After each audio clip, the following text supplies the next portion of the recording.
कृष्ण। ओम नमो भगवते वासुदेवाय नमः। आइए आज के वीडियो में हम अगहन अमावस्या की व्रत कथा का श्रवण करेंगे। अगहन अमावस्या को दर्श अमावस्या, मार्गशीर्ष अमावस्या के नाम से भी जाना जाता है। अमावस्या तिथि का हिंदू धर्म में विशेष महत्व माना गया है। अगहन मास की अमावस्या दीपावली के बाद पहली अमावस्या होती है। इस दिन श्रद्धालु दान पुण्य और नदी स्नान को बहुत ही ज़्यादा महत्व देते हैं। मार्गशीर्ष अमावस्या के दिन पितरों के निमित्त व्रत रखा जाता है।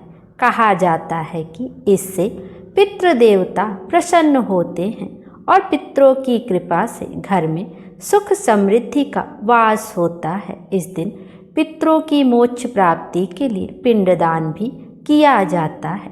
मार्गशीर्ष माह का यह महीना भगवान श्री कृष्ण को बहुत ही प्रिय होता है। उन्होंने स्वयं बताया है कि यह मार्गशीर्ष माह मेरा ही स्वरूप है।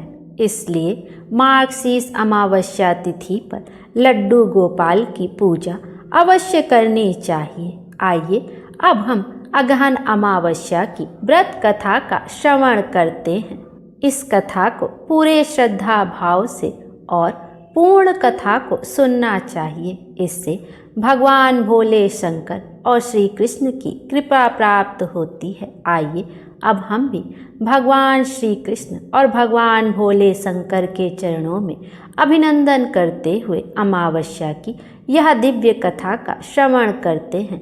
बोलिए भगवान शंकर की जय, श्री कृष्ण की जय। अमावस्या व्रत कथा प्राचीन समय की बात है। एक राज्य में एक राजा और एक रानी रहा करते थे। उनके 4 संतानें थी। 2 लड़के थे और 2 लड़कियां थी। एक लड़की का नाम था पूर्णिमा और दूसरी लड़की का नाम था अमावस्या। पूर्णिमा घर के कामों में निपुण थी और घर का पूरा काम काज अच्छे से किया करती थी। काम समाप्त होने पर वह भगवान की पूजा अर्चना भी किया करती थी। इसके अलावा उसका एक नियम और भी था कि वह रोजाना गौ माता की विधि विधान से सेवा जतन किया करती थी। वहीं उसकी दूसरी बहन अमावस्या ना तो घर का कोई काम करती थी और ना ही उसकी पूजा पाठ में कोई रुचि ही थी और ना वह कभी गौ माता की सेवा ही किया करती थी। पूर्णिमा सर्वगुण संपन्न थी। फिर भी राजा और रानी अपने 2 बेटों से और अपनी पुत्री अमावस्या को ही प्यार किया करते थे। वह पूर्णिमा को ज़्यादा नहीं चाहते थे। उसके साथ हमेशा भेदभाव किया करते थे। समय के साथ राजा की 4 संतानें बड़ी हो रही थी। जब वे बड़े हो गए तो राजा ने अपने दोनों पुत्रों का विवाह योग्य कन्याओं के साथ करवा दिया। इसके बाद रानी ने राजा से कहा कि हे राजन, अब दोनों पुत्रियों का भी हमें विवाह करवा देना चाहिए। वह भी विवाह योग्य हो गई हैं। लेकिन आप ऐसा करना कि पुत्री अमावस्या का विवाह किसी बड़े खानदान में कराना और पूर्णिमा का विवाह किसी गरीब परिवार में कराना, क्योंकि पूर्णिमा को तो केवल भगवान की पूजा पाठ और घर के काम काज करना ही पसंद है और साथ ही उसे गौ माता की सेवा करना भी बहुत ही ज़्यादा पसंद है। गरीब घर में होगी तो इसके सारे काम हो जाएंगे और अमावस्या को तो कुछ करना पसंद ही नहीं है। इसके लिए बड़ा राजघराना देखना ताकि उसे कोई काम ना करना पड़े। तो रानी की बात सुनकर राजा ने कहा ठीक है, और वह अपनी पुत्रियों के लिए रिश्ता ढूंढने के लिए निकल पड़े। राजा अपने पड़ोसी राज्य में जाकर वहाँ के राजा के पुत्र से अमावस्या का रिश्ता तय कर देते हैं और वहीं पास के गांव में जाकर एक गरीब परिवार के लड़के से अपनी पुत्री पूर्णिमा का रिश्ता भी तय कर देते हैं। और घर आकर राजा ने सारी बात रानी को बताई। तो रानी मन ही मन सोचने लगी कि अब देखते हैं भगवान इसकी मदद कैसे करते हैं।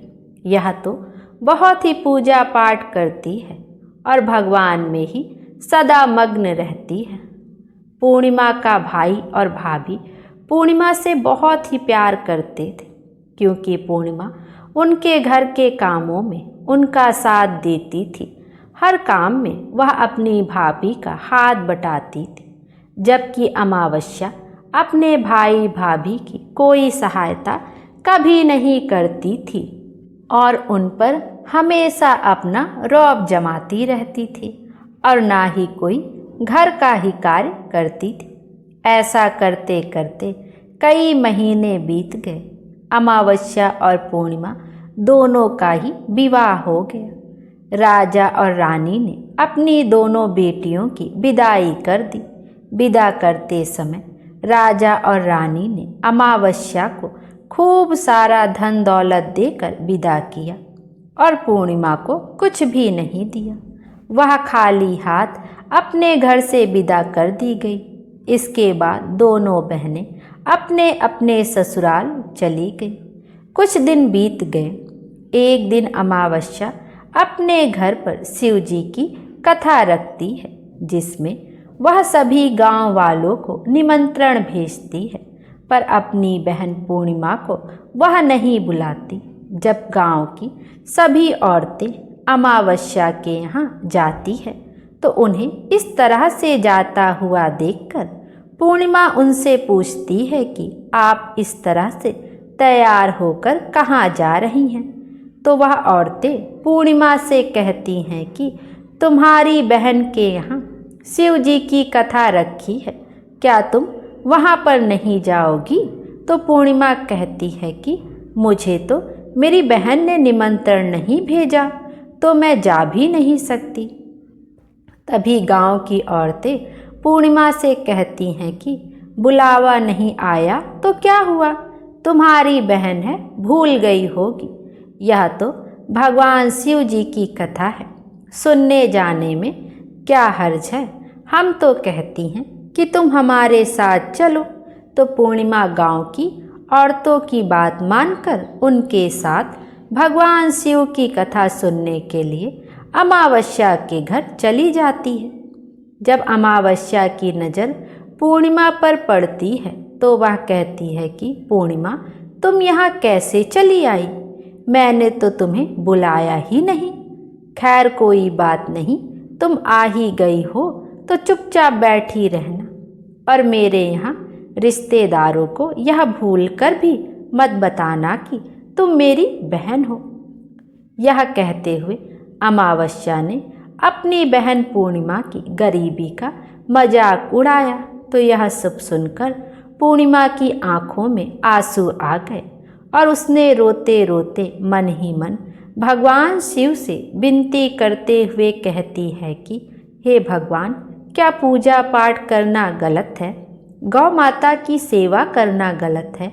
आखिर मेरी क्या गलती थी जो इस तरह मेरी गरीबी का मेरा बार बार मजाक बनाया जा रहा है? आप अपनी कृपा दृष्टि मुझ पर कब बरसाएंगे? पूर्णिमा वहाँ पर बैठी बैठी यही बात बार बार कहती रहती थी। इतने में शिव कथा पूरी हो जाती है और अमावस्या भगवान का प्रसाद सब में बांटने लगती है। वह सभी लोगों को प्रसाद देती है, लेकिन अपनी बहन पूर्णिमा को प्रसाद नहीं देती। पूर्णिमा बड़े ही दुखी मन से बिना प्रसाद लिए अपने घर लौट आती है। पूरे रास्ते वह यही सोच रही थी कि घर पर अगर बच्चे उससे कथा का प्रसाद मांगेंगे तो मैं उनसे क्या कहूँगी, और यह भी सोच रही थी कि मायके अपने भाई भौजाई के यहाँ जाऊँगी तो वहाँ जाते हुए वहाँ के बच्चों के लिए भी कुछ लेकर तो जाना था। तो ऐसा सोचते हुए वह अपने घर लौट आई।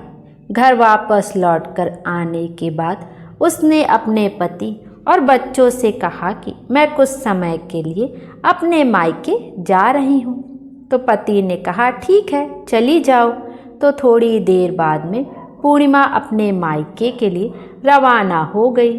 चलते चलते रास्ते में एक चबूतरा आया जिस पर तुलसी जी का पौधा लगा था। उस चबूतरे पर एक बूढ़ी अम्मा बैठी थी। वह कोई और नहीं साक्षात तुलसी माता जी थी। उस बूढ़ी माता ने पूर्णिमा से कहा कि बिटिया तुम कौन हो और कहाँ जा रही हो। तो पूर्णिमा अपना परिचय देते हुए कहती है कि माँ मैं अपने मायके जा रही हूँ। तो बूढ़ी औरत ने पूर्णिमा से कहा कि बेटा यहाँ तुलसी जी का पौधा सूख रहा है, इसमें थोड़ा सा पानी डाल दो और इस चबूतरे को भी साफ कर दो जिससे मुझे थोड़ी ठंडक मिलेगी। तो पूर्णिमा ने कहा कि ठीक है माँ मैं तुलसी के पौधे में पानी डाल देती हूँ और यहाँ की साफ सफाई भी कर देती हूँ। तब पूर्णिमा ने साफ सफाई करने के बाद बूढ़ी अम्मा को भी नहला दिया। बूढ़ी अम्मा की सेवा भी की, उनके पैर दबाए, हाथ पैर में तेल के मालिश की, कंघी की और फिर पूछा कि माँ आपकी क्या सेवा करूँ, कोई और काम हो तो बता दीजिए मैं कर दूँगी। तो बूढ़ी अम्मा कहती हैं कि बेटा अब कोई काम नहीं, तुम अपने मायके चली जाओ, वापस आते समय मुझसे फिर मिलती जाना। तो पूर्णिमा ने बूढ़ी अम्मा से कहा ठीक है माँ जी मैं जाती हूँ, लौट के आऊँगी तो आपसे मिलकर जरूर जाऊँगी। ऐसा कहकर पूर्णिमा वहाँ से चल पड़ी। कुछ समय आगे चलने के बाद एक शिव जी का मंदिर आया। वहाँ पर उसे एक बूढ़े बाबा मिले जो कि मंदिर के बाहर बैठे हुए थे। वह बूढ़े बाबा कोई और नहीं थे, साक्षात भोले बाबा थे। उन्होंने पूर्णिमा से कहा कि बिटिया तुम कौन हो और कहाँ जा रही हो। तो पूर्णिमा ने कहा अपना सारा परिचय देते हुए कहा कि बूढ़े बाबा मैं अपने मायके जा रही हूँ। तो बूढ़े बाबा ने कहा कि बेटा मैं तो बहुत बूढ़ा हो गया हूँ और मेरी आँखों की रोशनी भी ढंग से काम नहीं कर रही है। तुम ऐसा करो कि मंदिर की साफ सफाई कर दो और शिवलिंग पर जल चढ़ा दो और भोले शंकर के आगे एक घी का दीपक जला दो। पूर्णिमा ने कहा ठीक है बाबा। यह कहकर पूर्णिमा ने पूरे शिव मंदिर की साफ सफाई कर दी और भोले शंकर की शिवलिंग पर जल भी चढ़ा दिया। उसके बाद उसने बूढ़े बाबा से कहा कि बाबा कोई और काम हो तो बताइए। तब बूढ़े बाबा ने कहा नहीं बेटी अब तुम वापस जाओ, लौटते वक्त मुझसे मिलते हुए जाना। पूर्णिमा ने कहा ठीक है बाबा अब मैं जाती हूँ, जाते हुए आपसे मिलकर जरूर जाऊंगी। ऐसा कहकर वह वहाँ से आगे चल पड़ी। आगे चलते चलते पूर्णिमा को एक काली माता का मंदिर दिखाई दिया। वहाँ पर भी एक बूढ़ी अम्मा चबूतरे पर बैठी हुई थी। तो उस बूढ़ी औरत ने पूर्णिमा से कहा कि बेटी तुम कौन हो और कहाँ जा रही हो। पूर्णिमा ने उस बूढ़ी औरत को भी अपना सारा परिचय दिया और बताया कि मैं अपने मायके जा रही हूँ। तो वह बूढ़ी औरत सुनकर कहती है कि बेटा अच्छी बात है, लेकिन तुम ऐसा करो यहाँ पर पूजा पाठ करने के लिए तो सभी आते हैं, लेकिन मंदिर की साफ सफाई कोई नहीं करता। इसलिए तुम ऐसा करो कि मंदिर की साफ सफाई कर दो और मंदिर के आसपास और चबूतरे की भी सफाई कर दो। पूर्णिमा ने कहा ठीक है माँ जी। यह कहकर पूर्णिमा ने पूरे मंदिर की और चबूतरे की साफ सफाई कर दी और पूजा पाठ भी कर दिया। उसने बूढ़ी माता का श्रृंगार भी कर दिया और बुढ़िया माँ के पैर दबाती है और कहती है कि माँ जी सारा काम हो गया, अगर मेरे लायक कोई और काम हो तो मुझे बतलाइए, मैं उसे भी कर देती हूँ। तब बूढ़ी अम्मा कहती हैं नहीं बेटा अब तुम जाओ, लेकिन जब मायके से लौट कर आना तो मुझसे मिलते हुए जाना। तब पूर्णिमा कहती है ठीक है, और वह आगे चल पड़ती है। आगे चलते चलते एक नदी आती है। वहाँ पर भी एक बूढ़ी अम्मा बैठी होती हैं। वह कहती हैं कि बेटी तुम कौन हो और कहाँ से आई हो और कहाँ जा रही हो। तो पूर्णिमा उस बुढ़िया माई को भी अपना पूरा परिचय देते हुए बताती है कि अम्मा मैं अपने मायके जा रही हूँ। तब बूढ़ी अम्मा कहती हैं कि यहाँ पर नदी स्नान करने तो सभी आते हैं, लेकिन यहाँ पर कोई साफ सफाई नहीं करता, इसलिए तुम ऐसा करो कि नदी के किनारे पर साफ सफाई कर दो। पूर्णिमा कहती ठीक है माँ जी, और वह नदी के किनारे साफ सफाई में लग जाती है। साफ सफाई समाप्त करके बूढ़ी अम्मा के पैर दबाती है और कहती है कि माँ जी कोई और काम हो तो बतलाइए। तो वह बूढ़ी औरत कहती है कि नहीं बेटा, अब तुम जाओ और जब मायके से लौट कर आओ तो मुझसे मिलते हुए चले जाना। इस तरह से पूर्णिमा जाने लगती है। तो बूढ़ी अम्मा कहती हैं कि इस नाव में बैठकर नदी के दूसरे किनारे पर पहुंच जाओ। यह कहते हुए वह बूढ़ी अम्मा एक नाव की तरफ इशारा करती है। तब पूर्णिमा उस नाव में बैठकर नदी के दूसरे पार चली जाती है और वहां से अपने मायके से घर पहुंच जाती है। वहां पहुंचते ही पूर्णिमा के भैया और भाभी उसे देखकर बहुत ही खूब खुश होते हैं और वे पूर्णिमा की खूब खातिरदारी करते हैं और पूर्णिमा से वे सब खूब सारी बातें करते हैं और कहते हैं कि बच्चों को भी साथ लेकर आती तो कितना अच्छा होता। यह सब कुछ देखकर पूर्णिमा बहुत ही खुश होती है और सोचती है कि चलो कोई तो है जो मुझे देखकर इतना खुश होता है। इस तरह पूर्णिमा अपने मायके में कुछ दिन बड़ी ही हंसी खुशी के साथ बिताती है। फिर अपने भैया भाभी से कहती है कि मैं अपने ससुराल वापस जाना चाहती हूँ। तो उसकी भाभी ने उसके लिए एक बहुत ही सुंदर साड़ी दी और बच्चों के लिए थैला भर के कपड़े, मिठाई और खिलौने दिए और साथ ही रास्ते में खाने पीने के लिए कुछ चीज़ें भी रखती है और कहा कि तुम तो बहुत ही दिनों के बाद आती हो, अब की बार बहुत ही जल्द हमसे मिलने के लिए दोबारा आना।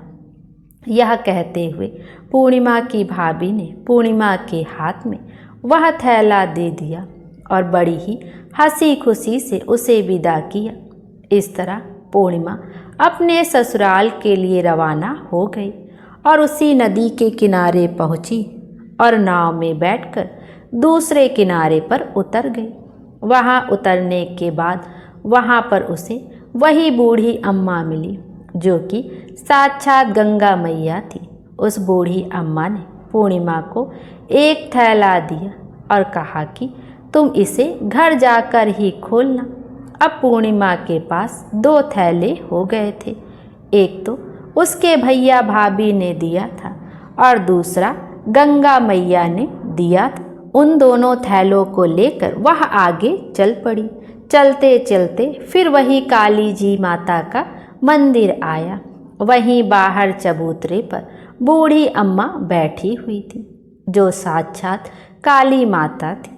बूढ़ी अम्मा के रूप में बैठी काली माता ने जब पूर्णिमा को आते हुए देखा तो कहा कि आ गई बेटा। तो पूर्णिमा ने कहा हाँ माँ जी, मैं आ गई।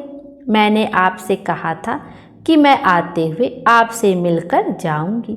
तो काली माता ने भी उसे एक थैला दे दिया और कहा कि यह थैला अपने घर जाकर खोलना। अब तो पूर्णिमा के पास 3 थैले हो गए। तीनों थैले लेकर पूर्णिमा वहाँ से चल पड़ी। चलते चलते शिव जी का मंदिर आया जहाँ बूढ़े बाबा के रूप में स्वयं शिव जी विराजमान थे। बूढ़े बाबा ने पूर्णिमा से कहा कि बेटी आ गई। तो पूर्णिमा ने कहा कि हाँ बाबा, मैं आ गई। तो उस बूढ़े बाबा ने पूर्णिमा को एक थैला दे दिया और कहा कि बेटा तुम इस थैले को अपने घर जाकर ही खोलना। तब पूर्णिमा ने कहा ठीक है बाबा, और यह कहकर पूर्णिमा वहाँ से चल पड़ी। अब पूर्णिमा के पास 4 थैले हो गए थे। अब पूर्णिमा 4 थैलों को एक साथ कैसे लेकर जाती?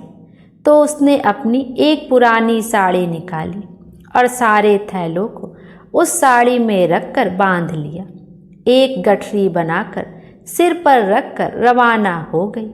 चलते चलते उसे फिर रास्ते में तुलसी माता बूढ़ी अम्मा के रूप में मिलती हैं और कहती हैं कि पूर्णिमा तुम आ गई। तब पूर्णिमा कहती है कि हाँ माँ जी, मैं आ गई। मैंने आपसे कहा था कि मैं आते हुए आपसे मिलकर जाऊंगी।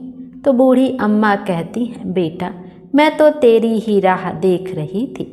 ना जाने कितने दिन हो गए, तुमने अच्छा किया जो मुझसे मिलने के लिए आ गई। यह कहते हुए बूढ़ी अम्मा उसे एक थैला देती हैं और कहती हैं कि बेटा, यह थैला ले जाकर अपने घर खोलना।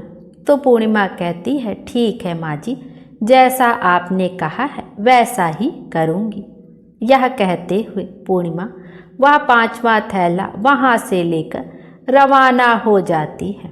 अब एक गठरी सिर पर और एक थैला हाथ में लिए जैसे ही वह अपने ससुराल के घर पहुँचती है तो उसे देखकर उसके बच्चे बहुत ही खुश होते हैं और कहते हैं कि माँ, मामा के यहाँ से क्या लेकर आई हो? हमें जल्दी से दिखाओ, हमें तो लगता है खूब सामान लेकर आई हो। अब की बार मामा ने हमारे लिए खाने के लिए क्या क्या भेजा है, हमें जल्दी से दिखाओ। तब पूर्णिमा कहती है बेटा, थोड़ा सब्र करो। यह कहते हुए पूर्णिमा अपने सर पर से गठरी को नीचे रखती है और उसे खोलकर सबसे पहले अपने मायके का थैला खोलकर देखती है तो उसमें बच्चों के लिए अच्छे अच्छे कपड़े, खाने पीने के सामान, बच्चों के खेलने के लिए खिलौने और कुछ गहने भी रखे थे। तो उसे देखकर वह मन ही मन बहुत ही खुश होती है और अपने भैया भाभी को खूब आशीष देती है। फिर पूर्णिमा कपड़े अपने बच्चों को दे देती है और खाने पीने की चीज़ें भी बच्चों को देकर अपने बच्चों का चेहरा निहारने लगती है। उसके बच्चे अपने जीवन में पहली बार इतना सब कुछ सामान देख रहे थे। वह बहुत ही खुश थे। इसके बाद पूर्णिमा ने दूसरा थैला खोला जो गंगा मैया ने दिया था, तो उसमें ढेर सारे हीरे जवाहरात, सोना चांदी आदि था। उसके बाद पूर्णिमा ने तीसरा थैला खोला जो उसे काली माता ने दिया था। उसमें बहुत सारा सोना और श्रृंगार का सामान भरा हुआ था। यह देखकर पूर्णिमा बहुत ही खुश हुई। फिर उसने चौथा थैला खोला जो कि भगवान भोले शंकर ने दिया था। वह थैला धन संपत्ति से भरा हुआ था और बहुत सारी खुशियाँ भी भगवान की कृपा से भरी हुई थी। इसके बाद पूर्णिमा ने पांचवा थैला खोला जो उसे तुलसी मैया ने दिया था। उसमें चावल, दाल और 7 प्रकार की खाने की चीज़ों से वह थैला भरा हुआ था। अब पूर्णिमा के घर में किसी भी चीज़ की कोई कमी नहीं थी। उसका घर धन धान्य से भरा हुआ था और सब कुछ चीज़ों से उसका घर परिपूर्ण था। अब पूर्णिमा और उसका परिवार सुखपूर्वक जीवन व्यतीत करने लगे। तब एक दिन पूर्णिमा के मन में एक विचार आया कि क्यों ना मैं भी शिव जी की कथा करवाऊं।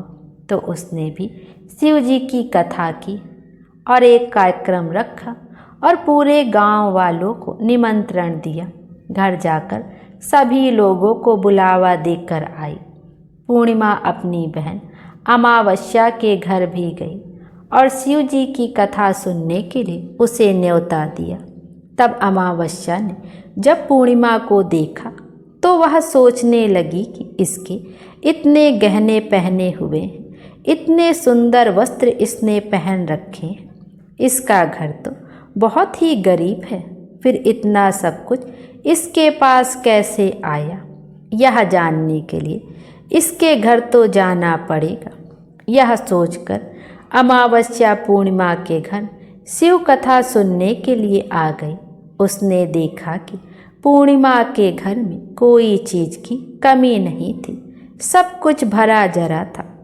इतनी सारी धन दौलत देखकर अमावस्या आश्चर्यचकित हो गई और पूर्णिमा से पूछने लगी कि तुम्हारे घर में इतना धन और दौलत कहाँ से आई? तो पूर्णिमा ने कहा, देखो बहन, तुमने शिव जी की कथा में मुझे नहीं बुलाया, फिर भी मैं चली गई थी। तुमने मुझे प्रसाद तक नहीं दिया और मेरी गरीबी का मजाक उड़ाया। उसके बाद मैं अपने घर आ गई और घर आते हुए मन में यही सोच रही थी कि अपने मायके जाऊंगी और बच्चों के लिए कुछ लेकर आऊंगी। तुमने तो मेरे बच्चों के लिए प्रसाद तक नहीं दिया, इसलिए मैं तुम्हारे यहाँ से आते ही मायके चली गई। यह कहते हुए पूर्णिमा ने उसके बाद की जो घटना उसके साथ घटी थी वह सारी की सारी अमावस्या को बताई। तो सारी बात सुनने के बाद अमावस्या कहती है, तुम भी मुझे प्रसाद मत देना और मुझे खूब डांट फटकार लगाना। तो पूर्णिमा कहने लगी, यह तो भगवान का प्रसाद है, मैं तो सबको दूंगी और तुम्हें भी दूंगी। इतना कहने पर भी अमावस्या ने प्रसाद नहीं लिया।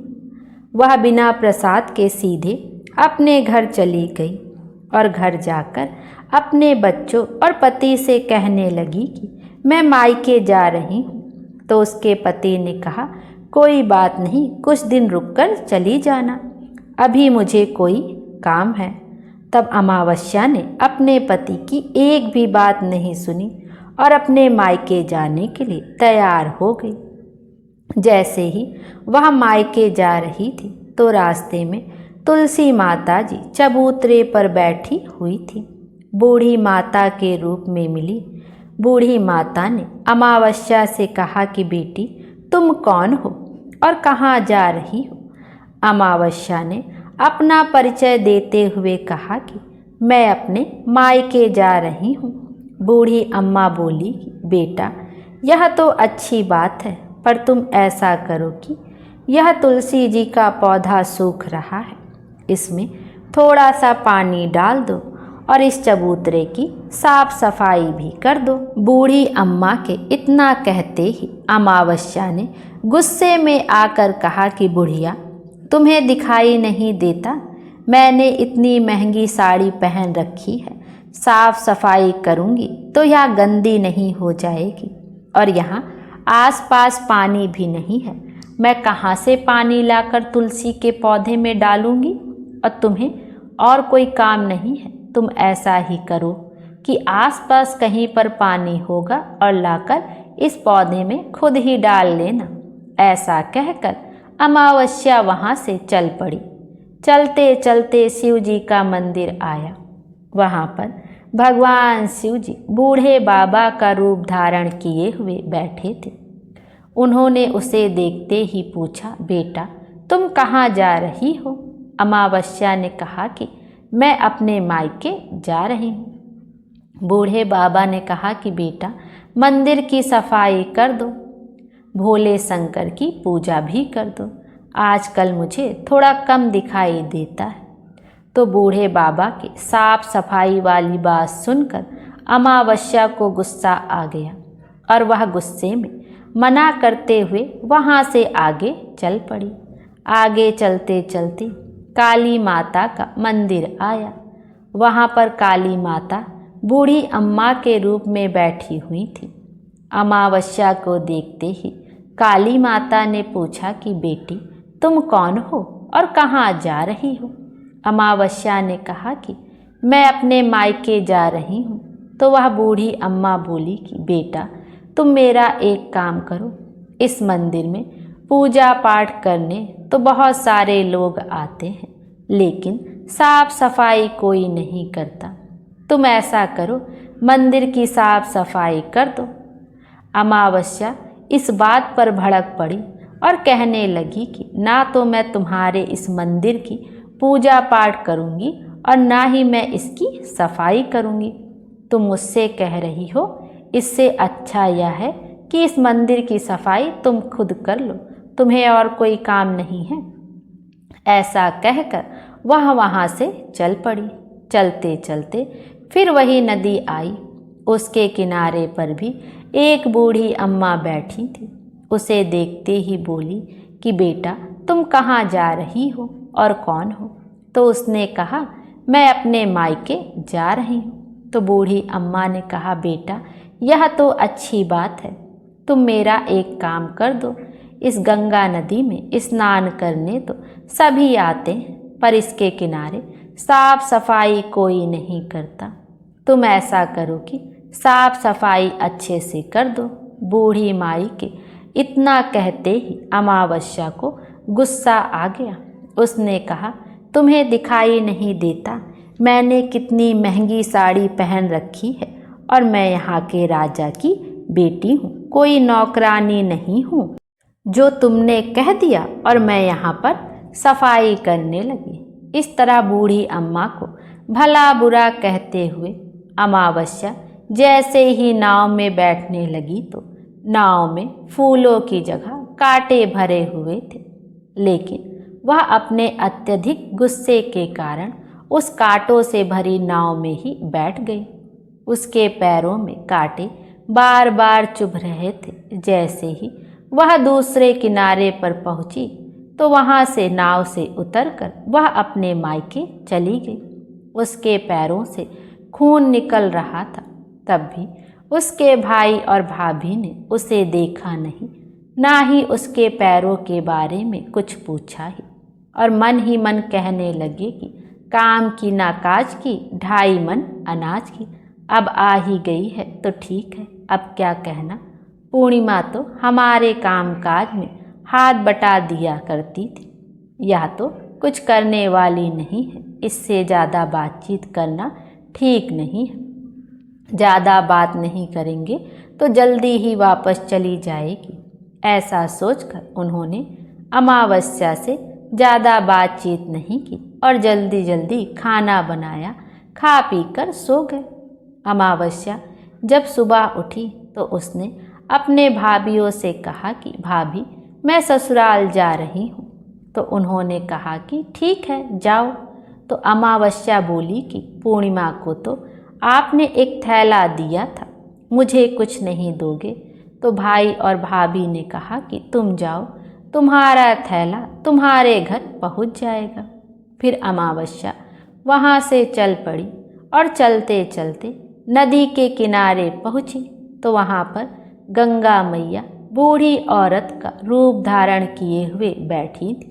बूढ़ी अम्मा ने कहा कि आ गई बेटी। अमावस्या बोली कि हाँ, मैं आ गई। कुछ देर तक अमावस्या वहाँ पर खड़ी रही। बूढ़ी अम्मा ने उसे कुछ भी नहीं दिया। तो अमावस्या बोली कि पूर्णिमा को तो तुमने बुढ़िया एक थैला दिया था, मुझे नहीं दोगी क्या? तो बूढ़ी अम्मा ने कहा, तुम घर जाओ, तुम्हारा थैला तुम्हारे घर पहुँच जाएगा। तो वहाँ से चल पड़ी। आगे चलने पर उसे काली मैया मिली। उसे देखते ही अमावस्या ने कहा कि मेरा थैला कहाँ है? तुमने पूर्णिमा को एक थैला दिया था। तो काली माता के रूप में बूढ़ी अम्मा बोली कि तुम अपने घर जाओ, तुम्हारा थैला तुम्हारे घर पहुँच जाएगा। यह सुनकर अमावस्या वहाँ से चल पड़ी। चलते चलते रास्ते में फिर वही शिव जी का मंदिर आया। वहाँ पर भोले शंकर बूढ़े आदमी का रूप धारण किए हुए बैठे थे। उन्हें देखते ही अमावस्या बोली कि मेरा थैला कहाँ है? तो बूढ़े बाबा ने कहा कि तुम घर जाओ, तुम्हारा थैला तुम्हारे घर पहुँच जाएगा। अमावस्या वहाँ से भी आगे चल पड़ी। आगे चलते चले उसे तुलसी माता बूढ़ी अम्मा का रूप धारण किए हुए बैठी मिली। तो अमावस्या को देखते ही कहा कि आ गई बेटी। तो अमावस्या ने कहा, हाँ मैं आ गई, मेरा थैला कहाँ है? पूर्णिमा को तो आपने थैला दिया था। अमावस्या की बात सुनकर तुलसी माता ने कहा कि तुम अपने घर जाओ, तुम्हें तुम्हारा थैला वहीं पर मिल जाएगा। अब तो अमावस्या वहाँ से जल्दी जल्दी अपने घर की ओर चल पड़ी। जैसे ही वह अपने घर पहुँची तो आंगन में देखा कि वहाँ पर 5 थैले पड़े थे। अमावस्या ने मन ही मन सोचा, अब तो मेरे पास भी खूब सारी धन दौलत हो जाएगी। उसने जल्दी जल्दी सारे थैलों को खोल कर देखा। किसी में मिट्टी भरी थी, किसी में पत्थर था, किसी में कोयला था और मायके वाला थैला तो बिल्कुल खाली था।